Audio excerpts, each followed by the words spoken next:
The following is a presentation of the Mat Talk Podcast Network. It's time to go on the mat. The Cedar Valley's longest-running radio show devoted entirely to wrestling. Brought to you by Rolling Ford and the National Wrestling Hall of Fame Dan Gable Museum on 1650 The Fan. Welcome to On the Mat. I am Kyle Klingman of the National Wrestling Hall of Fame Dan Gable Museum. Welcome to our final show of 2017. It's been an interesting year. Scott Fensloff, as always, is at the helm of the radio studio. Scott, it's been an interesting year. We've had rotating guest host. Doug Van Gelder split ways with us. He went and took a teaching job at Cedar Falls High School. And so it's just been a unique year, and we end the year with another guest host. Yeah. And it's been fun to have these. Sounds we're going to have another great guest host today here, and looking forward to it. I'm excited about it because we tried to have him on about 3 months ago, I'm going to say, and we got disconnected. And the person we're talking about is Sugar Shane Sparks. He's on the Big Ten Network. You can see his work there. He's the interviewer. He does a fantastic job. And then he's also working with Trackwrestling.com. Sugar Shane, how are you? I'm doing fantastic, Kyle. Merry Christmas, Happy Holidays. A real thrill to be on the show. You're one of the best guys I know in this sport, so this should be a lot of fun. Thanks for having me. Thank you so much. I appreciate that. When you came on last time, we were going through your real name, which is Shane Nabel. I said Nebel initially, but it's Shane Nabel. Tell us why it got changed to Sparks, because I think it's a great story. Yeah, long story short, I had done a sports radio show in Appleton, Green Bay market in Wisconsin, and they had thrown me into the show, I think kind of as a test run, and the guy that was the leader of the show was a guy named Jim Caston. He's a legend in Fox Valley sports in Wisconsin. Jim had been there about 20 years, and I got in and put me on the air, and he said, "Hey, what's your name?" I said, "Shane." He goes, "Last name?" "Nabel." He goes, "Nope, you're Shane Sparks." And that was literally the end of it. No questions asked. That was it. And then I had done the sports talk show for about 5 years, and then after that, I had ventured off and started my own website, BadgerStateWrestling.com, and it was all videos and interviews of Wisconsin wrestling. So when I started that business, I figured it just made sense to keep Shane Sparks because that's where people knew me in the wrestling community, and that's got a nice little ring to it. So proud to have it, and I always joke with Jim about him giving me that name. We're on the mat with Shane Sparks of the Big Ten Network and TrackWrestling.com. We're actually going to end the year on something different. We actually have a series of questions that I haven't come up with, but they are all from a man named Jim McCoskey. He's the head wrestling coach at Minnesota State Mankato. You ready to dive into these? I am ready to dive in. These ought to be good from Jimmy Mack. Yep. So this is question number one. Where does your curiosity come from? Were you always curious? You know what, man? It's going to make me think a little bit. I'm not really sure. I mean, I just have an interest to learn new things. I think. As much as I like to talk, one thing that I've learned in my 42 years on this earth is God gave you 2 ears, 1 mouth.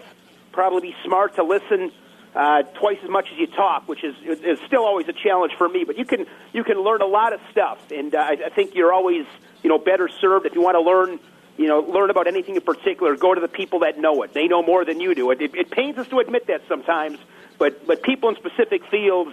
It's always interesting that everybody thinks they know everybody else's job, no matter what. Like, armchair quarterbacks and stuff like that. I mean, I'll use Tom Brands as an example. Tom Brands knows more about the Hawkeye wrestling program than anybody else does. No matter what you think, trust me, he knows better than you do, right? So that's where that comes from. All right, the next question in the Jim McCoskey line of questioning. If you could interview anyone from any walk of life, who would it be and why? I'll tell you what, for me, I think it would be Vince Scully. I think Vince Scully is the best play-by-play guy of all time. I don't think it's even close, and I would love to sit down and interview him. Vince Scully would be my top guy. Okay, next question. Do you struggle sleeping? Are there thoughts going through your mind all the time? You know what? I do. I mean, just a lot going on. Just a lot going on, and yeah, sometimes it's difficult to completely disengage. So, I'm usually always, tossing and turning, and it just the way it is. I'm used to it. Is what it is, and don't expect it to change. So if anybody's got any hints on how to help with that, let me know. All right. The next isn't a question, but it's just a request. He wants me to ask you to tell the story about when you threw away your comfortable life to follow your passion for wrestling. Oh man, that's a crazy 6-hour long story. Everybody always tells me I should write a book on this. Long story short, I was just I was doing pretty well. I was early 20s, had my own house, nice fancy car, was doing pretty well financially, but I didn't love what I was doing, and I just did not love what I was doing. So I took a chance and left behind, a really good job and in a really, pretty good situation where I think I could have, been pretty successful. But I just didn't love what I was doing, so I sold everything that I had. And what I remember most about it is I went out to radio school in Phoenix, Arizona. It was like a 5 or 6 month course, and I just remember what's so important is be kind to people, and my faith's important to me, and I always just trust in God that He knows more than I do. So just kind of let Him steer the ship, and I ended up getting some really good breaks. I mean, there's just no other way to say it. I had a few situations that happened to me that, again, 100%. God doing His work in my life, hands down. So what I'll never forget was I had gotten a job in Milwaukee, and I was, at this time I'm about 26 years old.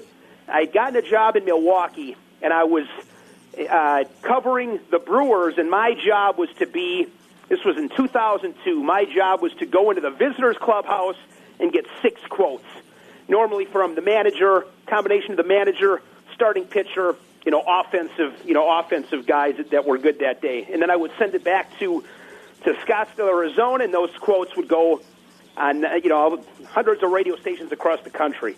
And I'll never forget the first time I got to do that. I had, again, sold all my stuff, and I was driving a 1988 Plymouth Grand Fury. No air conditioning, paid $500 for it. I mean, this was the biggest boat. No style, nothing. So I'm driving that thing to Miller Park, and it was a pretty hot day. I was making $6 an hour, donating plasma so I could pay for the gas because I lived an hour and a half away. And I'll just never forget driving to Miller Park and thinking to myself, looking at I took the mirror and I kind of glanced and I just kind of had a, one-on-one with myself, talking to myself. I mean, nothing's changed there. And I just looked at myself. I'm like, man.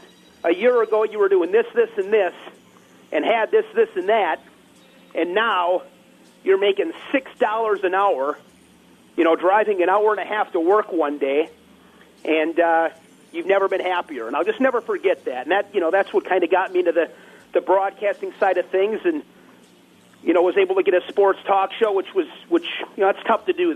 I'm always appreciative and blessed to know that I had those opportunities.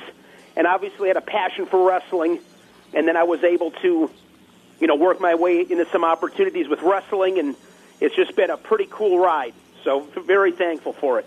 We're on the mat with Shane Sparks of the Big Ten Network and Trackwrestling.com. This is our final show of 2017, and make sure you stick around. We have a couple really interesting guests. We have Duane Watson of Allendale, Michigan. He's the high school wrestling coach. He helped extensively with the National Wrestling Hall of Fame Dan Gable Museum the last couple of years. You want to hear his insight and how he approaches the sport of wrestling. That's a critical interview. And then we have Lonnie Morris to close out the year. He is the head wrestling coach at Johnson & Wales in Rhode Island. They are the top-ranked Division III team in the nation right now. We're going to talk with him. We are continuing our segment with Shane Sparks and our interview questions from Jim Makovsky, head wrestling coach at Minnesota State Mankato. These questions are not over, Shane. We keep going on. Do you have anyone in the media world that you model your style after? God, that's a good question. These are all great questions. Not really. I don't think I model my style after anybody. I try the best I can to maybe model my approach. I mentioned Vince Scully before. I think Vince Scully, you watch him do a Dodger game, and his preparation is unbelievable. I don't think it matters what you do in life. You better be prepared. So when you listen to Vin Scully, you can tell the guy is so, he's so well prepared. So that's really the only thing that I try to, just being prepared. As far as style, I would say not really, not at all, actually. I just try to be myself, and that's that. All right, next question. Your favorite book and the last good book you've read? Gosh, I'm really embarrassed to say this. I had this conversation with Andy Hamilton, who is, I think, about as good as it gets. And I do not read. I mean, it's probably the lack of, being able to stay focused for extended periods of time. That's not one of my strengths. Wound pretty tight. So I don't do a lot of reading. So I'm gonna take a little bit of a different angle on this one. The last best piece of work I read was an article that Andy Hamilton wrote. This has got to be, when Daniel Dennis made that Olympic team. So Andy Hamilton wrote a piece that was the best article I've ever read wrestling-wise. I got done with it. I knew Andy a little bit. I didn't know him nearly like I do now. But I remember getting done with that, and I called him up. I'm like, I got to have some more of that. I got to have some more. It was just an awesome article on Daniel Dennis's, path to winning that spot on the Olympic team in Rio. So that was the last best piece I read. And I love reading the stuff that we put out on Track Wrestling. Nick Corey does a thing called Nick's Quick Sticks on Mondays. He had one that I read this morning from this past weekend that was pretty good. And Win Magazine, I think those guys at Win, Mike Finn, Brian Van Clay, yourself, Kyle. I mean, I think Win Magazine is a must-have for any wrestling fan, and always appreciate the articles in Win. All right, thoughts on writing time? I love it. You love writing time, huh? I'm probably pretty rare on this one. I like writing time. I like what it does to strategy. I like how you break guys in that top position. That's where you break them mentally. And I've always been a big fan. Most people probably not in my camp, but I think riding time. I like it. I mean, does it get stale sometimes as far as the guy riding, just riding parallel, riding to right, not to turn? Sure. That's where I think some improvements can be made. But all in all, riding time, I'm a fan. I like it. All right, we continue with just a couple more of the Jim Makovsky questions. He is the head wrestling coach at Minnesota State Mankato. We are on the mat right now with Shane Sparks of the Big Ten Network and TrackWrestling.com. Give an example of one thing where we are our own biggest enemy in the sport of wrestling. All right. This is the first. I didn't give this any thought. I didn't know these questions were coming. This is the first thing that popped in my head. I think it's just the way that we look. That's the one that popped out in my head right away when you asked the question. I'm just a big believer that look good, feel good. I think at tournaments and stuff, and I get it. I mean, I get it. Coaches are running all over the place, coaching their kids, and so I understand that. But I think at the end of the day, I think we could look better. I think we could present ourselves better at tournaments, duels. I'm not sure how they do it anymore, but I remember when I was in high school, again, this is going back 25 years, but when you had a dual meet, I mean, you looked good. I mean, it was, shirt and tie, you looked the part. And I'm going to throw a real quick story on this, too. This is real quick, but this is awesome. So, and I texted this to Hamilton probably about 3 weeks ago. So I went back, Kyle, and here's another interview. If I could go back to another question. My favorite college wrestler of all time is Chad Zappatel. I've never met him, and I've been so lucky to meet so many people in this sport. I've never met Chad Zappatel. That was my guy. Love Chad Zappatel. And I went back a few weeks ago and actually listened to an interview I did with him maybe 6-7 months ago. It was fantastic, by the way. But one of my favorite pictures, I remember being a high school kid, and I would see Hawkeye brochures on the Hawkeye wrestling camps. And in that brochure, you would have, Tom Brands, Terry Brands, Chad Zappatel, Mark Ryland, Bart Shelsvig, whoever they were that were the camp counselors, and they all had like an awesome picture. All those Hawkeye guys had a picture on with a jacket, white shirt, black and gold tie. And I thought those were the coolest looking pictures. And I remember a few weeks ago I found one on Google. It was Zappatel. I sent it to Hamilton. I said, someday, man, in another life, I'm going to get to take this picture. I think it looks good. You see some of these programs, they got their warm-ups on. It's just my own opinion. I think it looks it just doesn't look big time. And I think with those programs, when they get those guys in a shirt and tie or whatever and take the mug shot, I mean, I think it spells big time. So I think we could look better. Nothing wrong with looking good. All right, we will stop with those.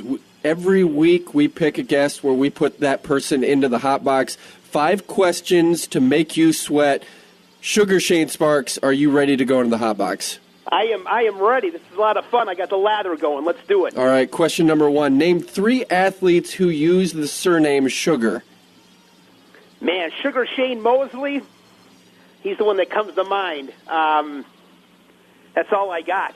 I think it's Shane Mosley. I mean, you can't think of like Sugar Ray Leonard, maybe. Oh, man. Sugar Ray Robinson? Sugar Ray Robinson. Sugar Ray Robinson, so the boxer. Yeah, Sugar Ray Leonard, boxers. Okay. I can't think of anybody else that's not those guys. That's all I got, too. So I'm actually going to give that to you because I just got you steering in the right direction, so we're going to give that to you. All right, you live in Wisconsin. Name 3 wrestlers from Wisconsin who have made an Olympic team. Garrett Lonnie, Lee Kemp.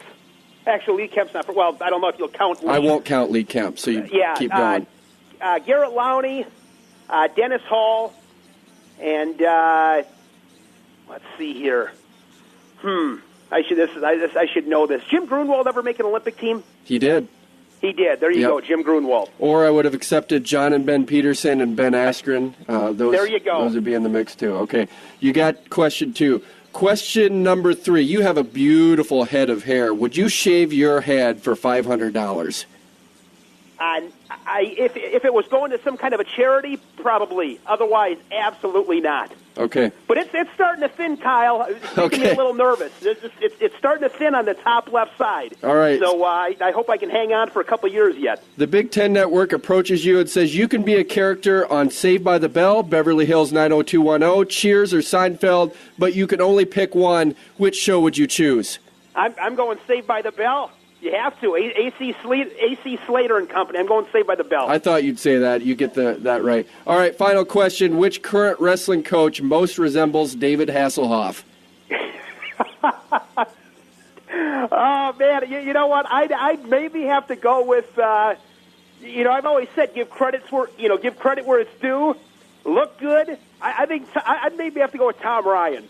I'd have to go with Tom Ryan. Yeah, I hadn't even thought of that one, so I'm actually gonna give that one to you because that one kind of I didn't see that coming. So who were you thinking of? Oh, I would have taken a slew of names. I guess I was thinking maybe like a Rob Cole or maybe a Brian Smith, but I think the Tom Ryan threw me for a loop, so I'm gonna give it to you. You're out of the hot box, 5 for 5. We have to close out this segment. It's been a lot of fun having you on the show, Shane. Let's make sure in 2018 we get you on again. And we'll hopefully see you at the Midlands, and we'll see you at a slew of wrestling meets this season.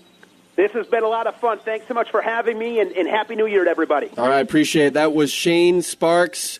We are closing out 2017 in style. Up next, Duane Watson. This is an interview you need to hear with Duane Watson, head wrestling coach at Allendale High School in Michigan. He's next on the mat. 24 hours a day, 7 days a week. When all you want is sports, all you need is 1650 The Fan. We are back on the mat, 1650 The Fan. I'm Kyle Klingman of the National Wrestling Hall of Fame Dan Gable Museum. Great interview with Sugar Shane Sparks. That was a lot of fun. It was fun to have a different take on that with Jim Makovsky sending in questions, and we didn't even get to all of them, Scott. We had we had 2 more, and I knew that we had to get to the hot box, and we had an opportunity to talk with Shane Sparks, and you get a chance to see him on the Big Ten Network. Our next guest to close out the year is my favorite high school wrestling coach on planet Earth. This guy is amazing. His name is Duane Watson. He's the head wrestling coach at Allendale High School in Michigan. And for the last 2 years, he's brought his team out, his coaches, and they've come and they've done work at the National Wrestling Hall of Fame Dan Gable Museum on their own. They want to do this work. They want to give back to the sport. And so to have Duane Watson on, someone that I think is just fantastic for the sport of wrestling, is truly an honor. Duane, welcome to the show. Thanks, Kyle. I appreciate your time. Well, great having you on the show. Hey, just give us the background on what your mission is with doing these outreach projects. We've been the beneficiary of this, but what goes into your vision of why you want to give back to wrestling in this way? Yeah, I guess it comes from my childhood. My parents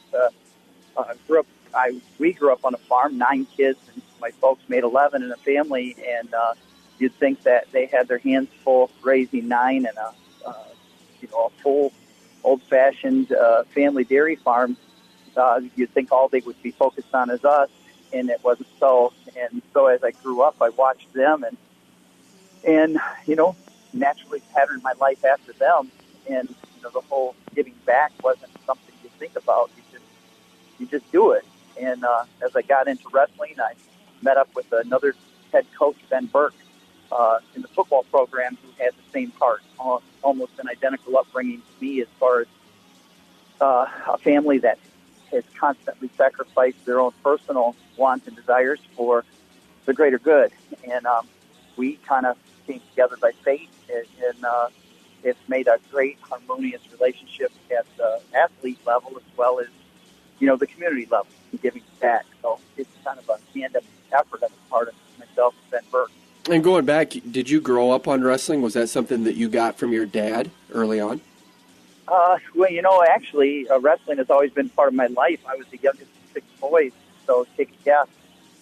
No formal instruction until 6th grade gym class, and we did a 3-week unit on it, and then I didn't touch it again until high school, my sophomore year. And wrestling and struggling for the last pancake, wrestling and struggling to see who was going to throw the bales of hay down from the hay. The whole thing was physical and constant competition and battle. So kind of been there all my life. How do you balance that when you talk about just even the struggle of maybe growing up on farm life and having that background where you have to work for everything and then go into a sport that's equally as challenging and you have to make weight? Did you find there was a reprieve in wrestling, or was it just more difficult upon difficult, or did you even know that it was difficult at the time because that's just what it was? Yeah, that's what I was just going to say. You didn't measure things as difficult; it was normal. And anybody that's been brought up on a farm, kind of looks at wrestling as just another thing that you do, and that's really what it was. I cut a lot of weight when I was in high school back in the 70s. That's just what you did. And you did what you could to fit into the team to make the team better, but it was never looked at as a struggle. It's just what you did. That's all. And so when you take that concept with wrestling and what you're doing with your wrestling team at Allendale, Michigan, do you feel like wrestling is giving athletes those skills that they might not get growing up? Because we do have pretty cush lives for the most part in this world. We don't have to work as hard maybe as you did. Do you feel like wrestling is that gap? I really do. As long as the parents will, allow their son to hurt. And, I kind of got chastised for that this summer with the interview with Andy from some people about saying the truth. And the truth is wrestling does hurt. And it is one of those things. And if parents allow their children the liberty to hurt and experience and go through that pain, it's fantastic for them. It's just fantastic. I'll give you an example. One of our wrestlers, first year, 9th grade wrestler, cracked his pelvis, believe it or not. Came to practice, did not practice, but came to practice. He was under his parents' supervision, and parents said, wow, that's really sore. We should take you in, and found out it was an MRI. He's got a cracked pelvis. And you know what? Mom said, well, can he do any upper body workout? Can he stay strong? That's the kind of parents that we need, not to hurt their child or anything, but not to also blow it so far out of proportion with the doctor's instructions. Yeah, he can do some stuff, even though he is hurt, And so I think wrestling is a great venue for that. We're on the mat with Duane Watson, head wrestling coach at Allendale High School in Michigan. Your team has come to the National Wrestling Hall of Fame Dan Gable Museum, done work here, done work for Dan Gable. Let's start with the work that you've come and done in Waterloo, Iowa for our organization. What do you want your athletes to get out of that experience coming to Waterloo and spending 3 or 4 days in our community? Well, it's definitely something they don't get here in Michigan. Out there, and it may be this way in other parts of the country. I'm just not real well traveled, I guess, but here in Michigan, there is no news about wrestling. There is no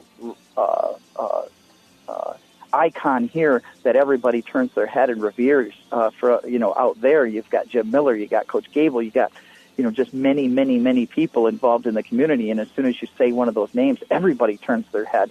And in here, they don't get that. And if we take our kids out there and experience it, hopefully they're going to fall in love with wrestling. They're going to find out that it is a big deal. It is a life-changing proposition when you get involved with it. There are tons and tons and tons of people outside of Michigan that look at wrestling completely differently than we do maybe here. And when they come, what's the response you get from the athletes when they come and have a service project? Because you work them hard. It's not only the wrestling practice, but they're filling potholes. They're doing a lot of laborious work at the museum and for Dan Gable, too. What do they say? Well, it's one of those things like we started off our conversation with. I really don't even want them to think that what they're doing is a big deal.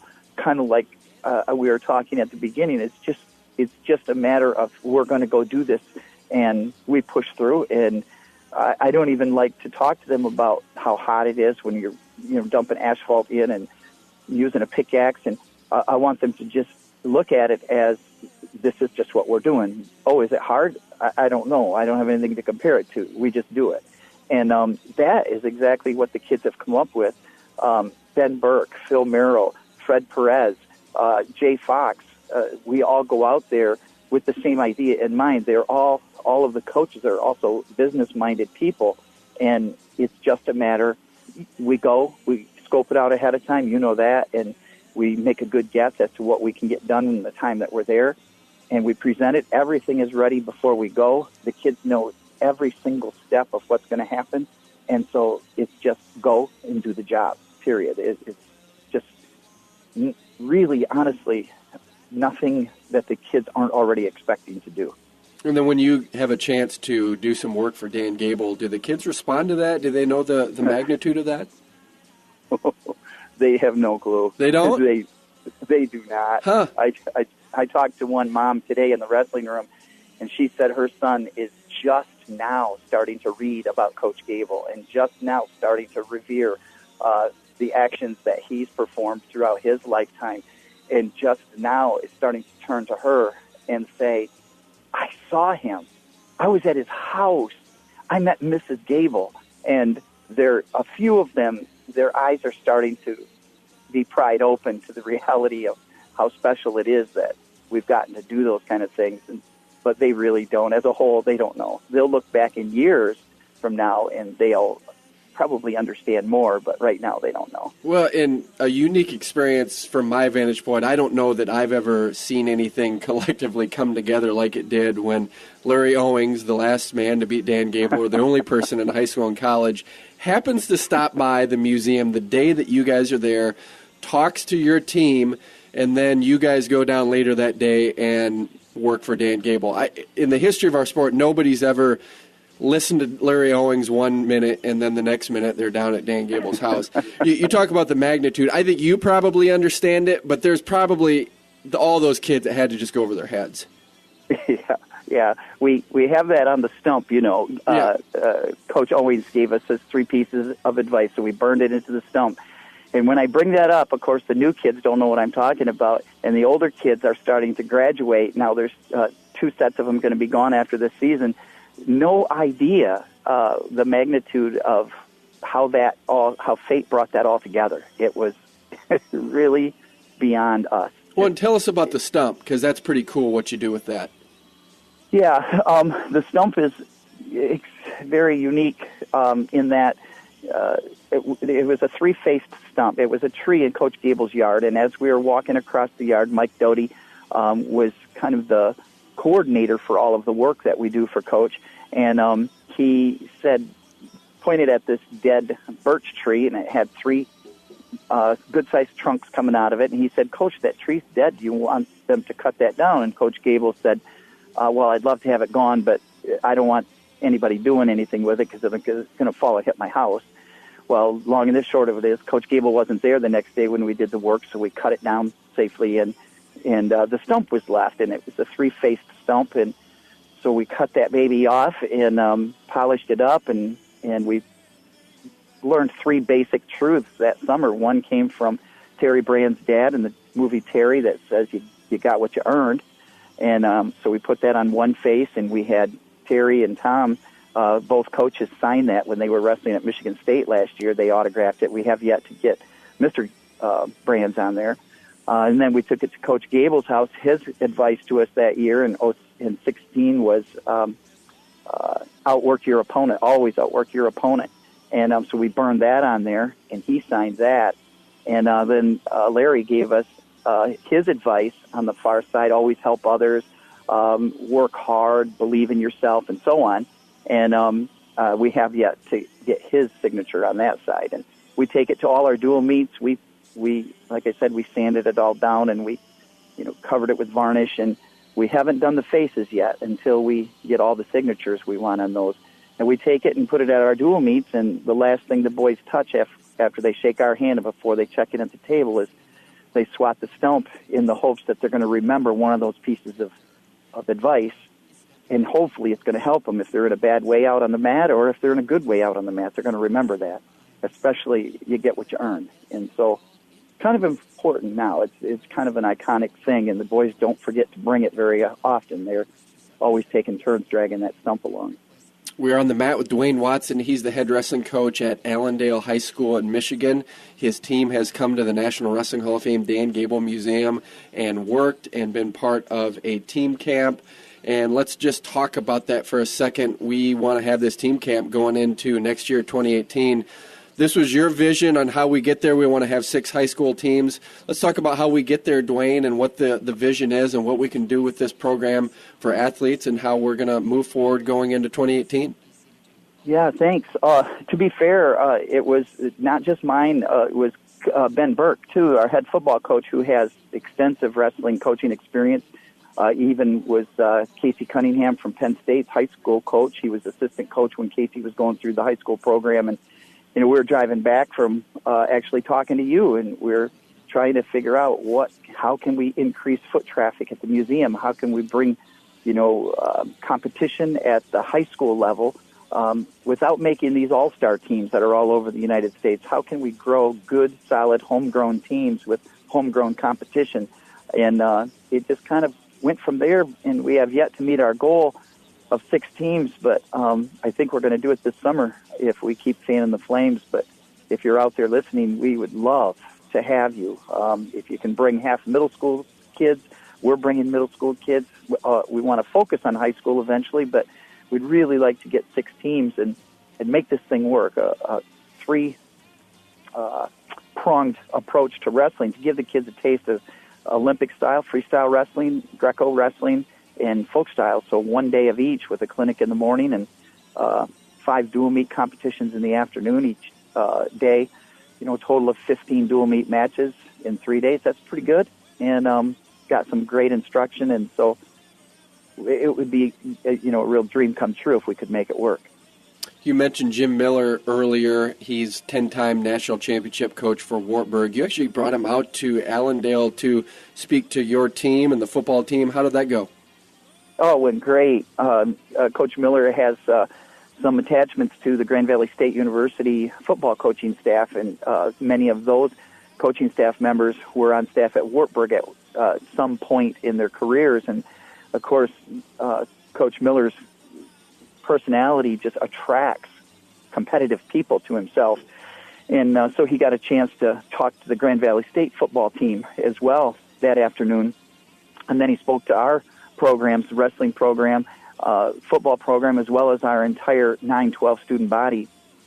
Kids were just, Coach Miller just broke down the walls of academia versus athleticism. A lot of people scoff at jocks and just say they're the dumb bunch and that kind of thing. Coach Miller broke all that down, and kids that were not athletic were going up to him afterwards and sharing their stories with him and vice versa. And the advice he left back with the boys, they've been using it all season long. So I'm really, really happy that we met Coach Miller. Number one, everybody needs to meet this guy and be under his tutelage, if nothing more than for a day.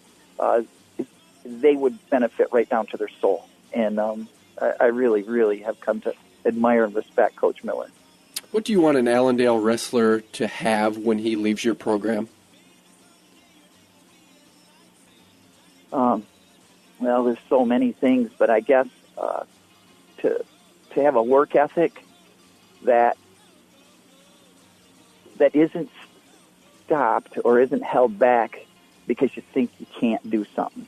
I've had so many people over the years laugh about, oh, you're gonna go split wood for Coach Gable, or you're gonna add a wrestling room on, or you're gonna have a new science wing put on, or you're gonna enlarge your class. Whatever it was, it's so many people. I went back to school when I was 30, with, raising a family of 5. I sold my garbage business and so on. So many people laughed and said, yeah, you'll be back at your garbage business. And I just so badly want kids to understand that your work ethic will go so much farther than you think it will if you just believe and keep pushing yourself and outwork those people that come alongside you. So many more opportunities will make it into your life. I guess that's when I walk away from the program in a few years in retirement. That's what I want them to do is push themselves and work hard and not believe that you can't do something. Just try it, and you're probably going to get closer than you would if you didn't try it, obviously. Well, there's a reason that Duane Watson is my favorite high school wrestling coach. Thanks for taking this segment, talking about your team and your vision for what you're doing with the Gable Museum. We appreciate all that you do to invest in wrestling in our organization. Well, you're welcome, Kyle, and thank you. I appreciate your time. All right, that was Duane Watson. Up next, we have Lonnie Morris. He's the head wrestling coach at Johnson & Wales. They're number 1 in the nation in Division III. He's next on the mat. Log on and listen online at 1650thefan.com, the online home of 1650 The Fan. We are back on the mat, 1650 The Fan. I'm Kyle Klingman of the National Wrestling Hall of Fame, Dan Gable Museum. Our final segment of 2017. We've had great interviews so far. We had Sugar Shane Sparks in the opening segment.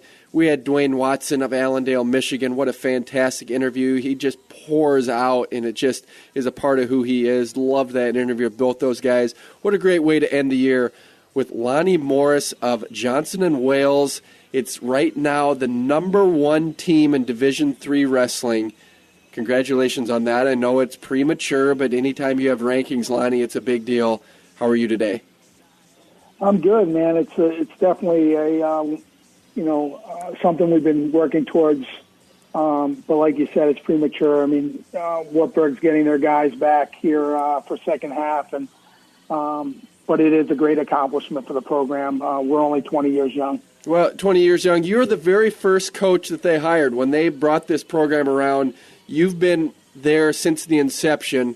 I think you started in 1997, so to put that in perspective, Wartburg won its first NCAA championship in 96. You guys started in 97. What was that first year like when you had to start with a new program? A lot of driving. You drive to a tournament, you get there, weigh in. Wrestling would start at 10. All our guys would be knocked out by 1 o'clock, and we get back in the car and drive home. So it's a lot of recruiting back then. We started off with 4 kids in a club program, built it up to about 22, and then it was really just getting numbers and getting it going, and that's how we got started. But it was a lot of recruiting just to get the numbers and get people to start believing in the program. Now, fill us in on Johnson & Wales. There's shirts, I think, that it says Johnson & Wales more than a cooking school, but you do have a culinary program there. Fill us in on what it's like at Johnson & Wales, what you guys offer, what the makeup is, the DNA of your program. Yeah, basically, academically, we've had some famous alums come through in our culinary program, and by no means do I want to downplay our culinary program's world renowned. It's one of the best in the world. But we are so much more. We were founded on business in 1914 by 2 women, Mrs. Wales and Mrs. Johnson, and it's just basically a solid business school. We branched out into health sciences, bio now, and criminal justice. What's unique about our school is our upside-down curriculum. Basically, kids are studying what they want to study right away versus their gen eds, and then basically. Unique is, I think, our location. We're right in a hotbed of, there's 5 institutions right in Providence, so it's truly a college city with Brown and Providence College and RIC, RISD. So we're all right there. So there's about 30,000 students right there in the city. And it's a good distance from New York and New Jersey, which, as you know, is very rich in wrestling. And we've been able to draw from those areas. And the other unique thing that we don't have school on Fridays because we have true block scheduling. So whatever you have on Monday, your classes you'll have on Wednesday. And whatever your classes you have on Tuesday, you'll have on Thursday. So not having school on Fridays, kids never miss school for wrestling when we're traveling. And then when it's not wrestling season, kids are able to go home for different family functions. Even though they're away at school, they're not so far away that they can't make it back home. Of course, Iowa has a great tradition, Oklahoma, Minnesota, the states in the Midwest, but Rhode Island, what's it like when you're ranked number 1 in the nation? Do you get respect from the university? Do people care? What's the vibe? Well, I mean, I think we've been there so long. Brian Allen, my longtime assistant, we've been there so long now that we have earned the respect, and people do respect our program, and we're not treated just like a Olympic sport. I mean, we're treated equally within the department and well respected. So I think that we are getting the recognition, but it's still Rhode Island, and it's hockey country, and it's hard to get that love from the locals. We do have it going pretty good. When we have a dual meet, we usually draw between right around 1,500 people, and we're having a huge event this year at the Providence Performing Arts Center. It's one of the oldest theaters in New England. We're partnered with Brown and Harvard, and Roger Williams will be doing that in February 8th. So we do have a good turnout for our dual meets and stuff, but it's still hard, though, Kyle. We have to really hustle to really market and promote the sport, and my assistant coach does as good a job as anyone in the country. If you look at our social media, that's all him. But we've realized that if you want people to care, you got to care. And if you want people to, respect the sport, you have to really put the time in to respect it yourself and value it. So that's what we've done. I'm glad you mentioned the social media aspect because your guys' social media is world class. I kind of went and looked at other Division III programs. Wartburg is hovering close to 2,000. You guys are close to 5,000 followers on Facebook, and that doesn't necessarily translate to anything other than just numbers, but numerically, you guys are doing some great things. Even when we had this show right away, there was a nice picture about the show where you could find it. You tagged everyone, and I'm assuming that's your assistant coach, but talk about Brian Allen. Yeah, how did you develop that? I mean, it really is. We've never experienced anything like it. Yeah, it's really with Coit Cooper's movement with the NWCA and Mike Moyer, and really just these grassroots efforts of really marketing wrestling and promoting wrestling. And it was at the convention, and as you know, this is a busy time for us right now for recruiting, and I do most of the recruiting. And Coach Allen, I really needed him to ramp it up in another area. And I said, hey, I came back from the convention. I said, hey, this is something that we're really pushing. What do you think? Do you want to try it? And he didn't just try it. He knocked it out of the park. And, I mean, he's exceptional at it. He likes it. He's got an eye for it. And it really makes our kids feel special whenever our kids are marketed the way that he does it. He does Halloween things for the kids, and old pictures of kids when they were little kids in Halloween costumes. And he'll do something for Christmas, and he'll do something every single season. He's doing something marketing our program, and it's just not to mention the true wrestling stuff that he does. But he's exceptional at it. I'm very, very, very grateful that he's part of our program. We're on the mat with Lonnie Morris, head wrestling coach at the top-ranked Division III wrestling program in the country. He's the head wrestling coach at Johnson & Wales University. But as you know, this is a sport dominated by two schools, Augsburg and Wartburg. They've won every team championship since 1995. Your great quote when you were being interviewed about being the top-ranked team in the nation is you said, Wartburg is still Wartburg. What does that mean? Well, I mean, basically, Coach Miller had built such a dynasty there. And when I was starting out as a young coach, him and Jeff Swenson were so humble and really helping the younger coaches. And,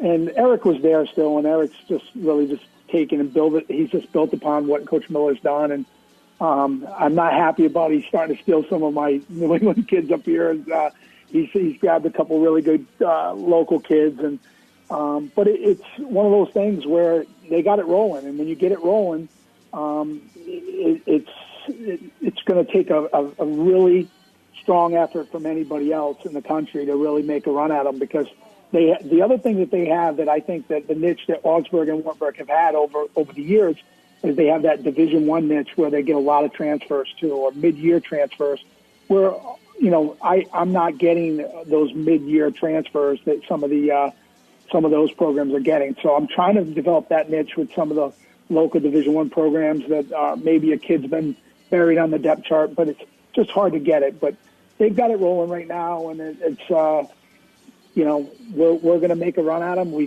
the next couple of years we're very deep. I don't know if anyone has the guns to really knock them off, but we're gonna try like heck this year. That's for sure. Well, you got a trophy last year. What did that do for your program? Well, it's been a life as a coach. I mean, that's what you compete for. You compete to be mentioned with the elite names, and getting that actual national team trophy was significant for our program. It really just was something that really cemented us as saying, hey, we've arrived and we are one of the better programs now. And we've always been solid, but you got to remember, Kyle, for years, Brian and myself, we were longtime educators. I was a vice principal, a teacher. He's a teacher. We did this for the first 18 years of the program part-time. And, I'm handing out detentions and suspensions, and then I'm rushing to practice, and I'm trying to coach, and it was a bear. Now that I'm full-time, it's really allowed the program to take another jump, and I'm able to do some things that other programs have always been able to do, morning workouts, doing in-home visits, all those other things that you can do that I really didn't have a chance to do when I was part-time. So with you, what's your great skill set that you can bring to that program? What do you feel like you excel? I always say I have a kind of a football mentality. Coaching, I coach college wrestling, but through a football philosophy and a football mentality, and I'm big on team. And I love the dual meet. I love the team atmosphere. I think sometimes I get frustrated with the traditional wrestling people who really, the only reason they think that way through their philosophy of wrestling is because they've never participated in another sport in their life. If we ever took the Iowa style of mentality and applied that to other sports would think we're crazy. It would be score a touchdown, go for two, onside kick, 4th and 20, you go for it. It's just crazy of go. And I just don't believe in that. I just think you got to remember, we don't, at the Division III level, we don't get college scholarship athletes. So the bottom line is sometimes we get a kid that he's not the best athlete. He can develop skills in wrestling to make him successful in our sport. Maybe a long, lanky guy who's not a high crotch single guy. What I excel at is I'm exceptional at helping kids develop what they're already good at, because I don't believe in trying to change a kid overnight, because by the time you change them, 4 years is up and they're gone. And that goes back to my vice principal days. We'd sit in rooms and parents would complain about a kid who struggles in algebra, but the kid's excelling in English, and everyone wants to focus on the fact that the kid is not doing well in math. Well, by the time you ramp that kid up and get him to a C+ in math, we could have made him exceptional in reading and writing. So it's kind of go translate that into wrestling. You got a kid who's really good on top, and a kid is not very, and the same kid's not very good on his feet.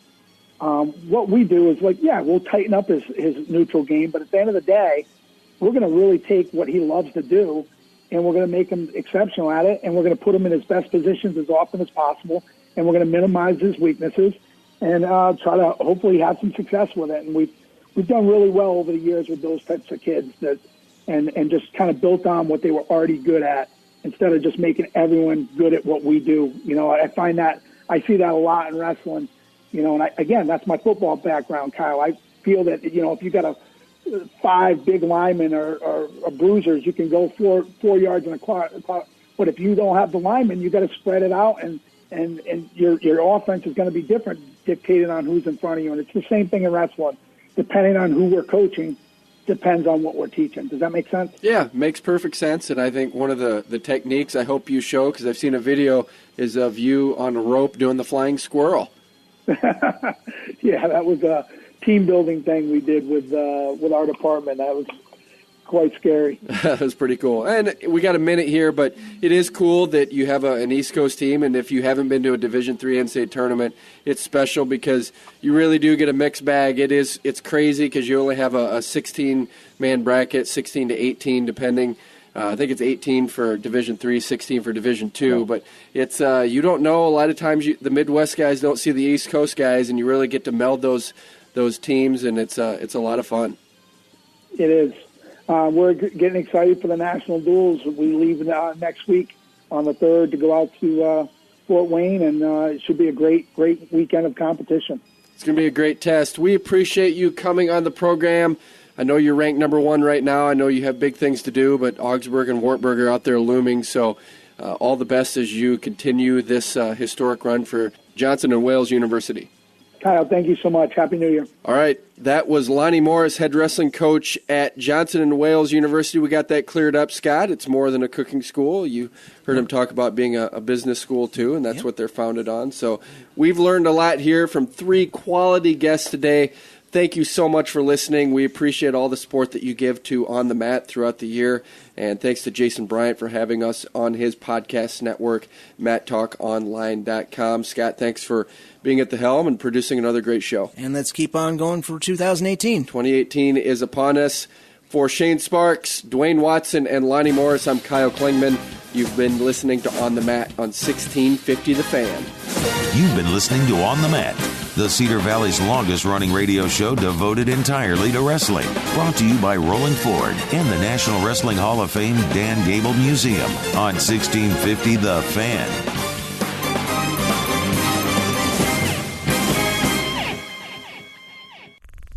This show is part of the Mat Talk Podcast Network. For more wrestling podcasts, head over to MatTalkOnline.com.